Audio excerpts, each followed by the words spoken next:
Hi, I'm AJ Hogue, one of the teachers of Learn Real English, and welcome to our video course. Now, let's get started with rule number one, or secret number one. And rule number one is to always learn English phrases. And to never study just individual words. So, in this course, we're going to teach you a totally new way to learn English, a totally new way to study English so that you can speak English quickly, easily, automatically, powerfully, confidently. So, what's the old way of learning English? You know it because you learned it in school, you've been using it for years and years and years. You sit in a classroom, you've got a textbook, you memorize lists of vocabulary words, you study lots and lots and lots of grammar rules. You do lots of reading and little fake conversation drills and activities. And this is the traditional old way of learning English, but we have a totally new and different way of learning it. And we're going to teach you each part of that, one part every day for a full 7 days. So let's start with part one, secret one, rule number one. Learn phrases, not individual words. Now, of course, a phrase is a group of words. It's a group of words that naturally go together. This is very important. You see, when you only study individual words, you are doing a number of things that make learning difficult. Number one, when you study just an individual word, like a vocabulary, something in a vocabulary list, or even in your notebook, you write one single word and then you write the meaning or the translation. Here's the problem. That word has no connections to anything else. Therefore, it's difficult for your brain to remember it. That's why you have to keep repeating again and again. You look at that list and you try to memorize it. And then the next day you forget, and then you go back and you try to memorize it again, and again, and again, and again, and again, and maybe after a very long time, you might remember it. But most likely, you're going to forget it, especially long term. And yet, that's the way most students are learning English and studying vocabulary. Here's another problem with just learning single words. When you study just single words, you're not learning any grammar. But when you study phrases, you are actually learning grammar. It's a kind of an effortless, easy way to learn grammar. You don't need to think about rules. You don't need to think about anything. And yet, you will be learning correct grammar when you study groups of words instead of phrases. Let me give you an example of this. Let's just, take any phrase like, or I'll go to a simple sentence. He was a bad dog. He was a bad dog. Now, let's imagine that you're a new English student and, the word bad is new for you. Of course, I know you know it, but let's just imagine you go way back to the very beginning, your first year of learning English, and bad is a new word. Now, the normal way of studying that, you would write it down, bad, it would be in a little, a list, and then you would study, bad means not good, bad means not good. You'd probably translate it to your own language. And then after lots and lots and lots of time, maybe you would remember it. Well, using our system, you do something very different. You would write down that whole phrase. He was a bad dog. It's actually a full sentence. Or you could just write down, was a bad dog, or he was a bad dog, whatever. And then every single time you study or review, you would always study the full, complete phrase. You would never just study that word bad. You would study the whole thing. Now, by doing that, you're getting free grammar. How do you know? Well, because first of all, you're getting that verb, was. Right? Was. And that's just going to stick in your brain. He was, he was, he was. You're also learning articles. You don't need to remember what that means. You don't have to even worry about it. And yet you know that it's correct to say, in this situation, a bad dog. He was a bad dog. Some people say a. He was a bad dog. Both pronunciations are correct. So he was a bad dog. He was a bad dog. A lot of students have problems. When do I use a or a? When do I not? When do I use the? and you're trying to memorize all these super complicated rules and situations for it, forget that. It's too complicated. You'll never remember it. Just study phrases, and you'll start to feel when to use it, when it's correct, when it sounds correct, and when it sounds strange, when it's not correct to use those things.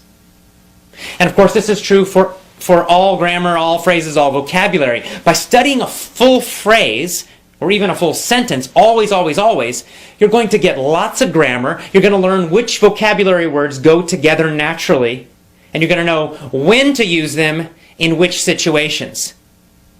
Because sometimes, for example, there might be a situation where there are many words that mean the same thing, and yet we typically use one of them.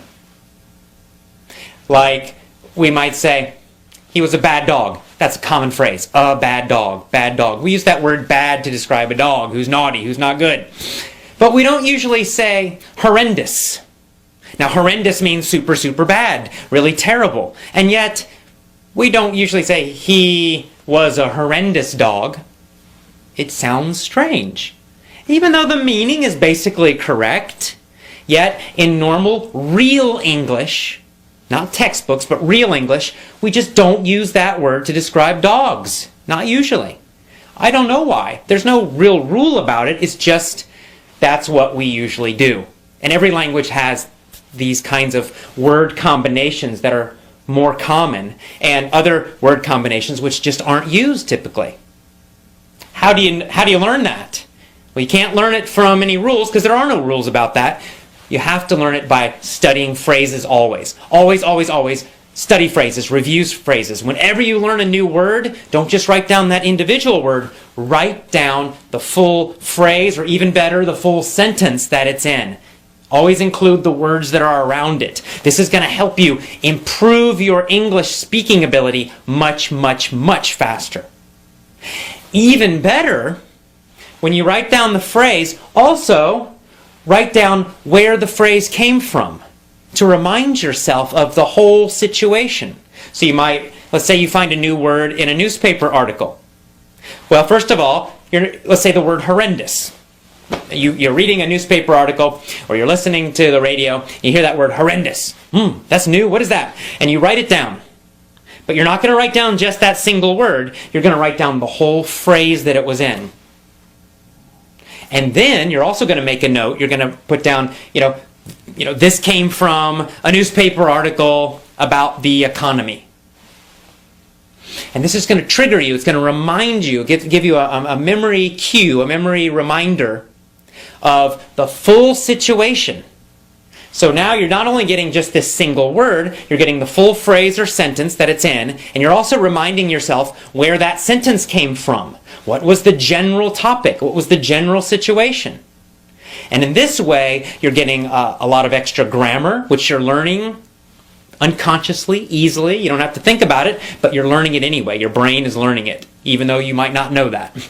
And you're also learning when certain phrases and certain words are used and when they're not used. You're learning which situations it's used or they are used in, and you'll of course know that in other situations you don't use it.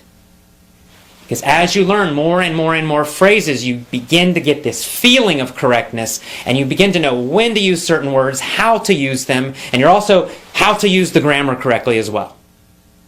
This is so important. It's such a simple, simple little secret, a simple little trick, a simple little rule, and yet it can totally change the way you speak English and learn English. It's very, very important. So never, never, never study just an individual word, one word. Always study the phrase or the sentence, and always, always, always make a note where it came from.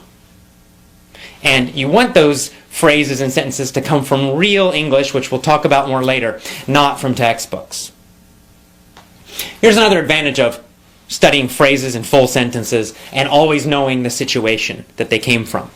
Phrasal verbs. You guys know about them. You know all about phrasal verbs that are a frustration for so many students, right? To be knocked out or knocked up have totally different meanings, right? Knocked out is a phrasal verb. It's a two-word verb. It's a verb phrase. And to be knocked out means it's like in boxing or sports. You get hit and you go. It's like you're asleep, right? Boom, knocked out on the floor. To be knocked up means to become pregnant. And we use that for women. Now, there's no way if you just look at the individual words to know the meaning. Right? Knocked out, knocked up. It's not logical. You just have to learn each one individually. But if you just try to study lists and lists and lists of phrasal verbs, you're going to become very confused. You'll start confusing one with the other. You're going to forget. And it's horrible, and you don't want to do that. It's not effective. It doesn't work. But if you learn those phrasal verbs from real situations, real sentences, real articles, real audios, real speech, and then you always study them in the whole sentence, so then you know the situation, right? If you get the whole sentence, the fighter knocked out the other fighter. And you're always studying that full phrase or sentence. The fighter knocked out the other fighter. You're going to just naturally know. You got that word fighter in there. Helps you to remember the situation. And it helps you to remember the meaning of that phrase, knocked out. Or you could say, the woman got knocked up by her boyfriend. Right? So now you're like, oh yeah, boyfriend. It gives you a clue, gives you an idea of the meaning of that phrase. And you'll know that you always use that phrase in situations that describe pregnancy. This is much better than studying lists and lists and lists of phrasal verbs. So, what's our first rule? What's our first secret? Always, always, always study phrases, groups of words. Always write down a note about where the phrase came from to remind you of the situation. And no more, never again, study just individual words. And that's all. That is powerful secret number one, rule number one for learning to speak fantastic, amazing English. Start using this rule immediately today. Okay? We'll see you tomorrow for rule 2. Bye-bye.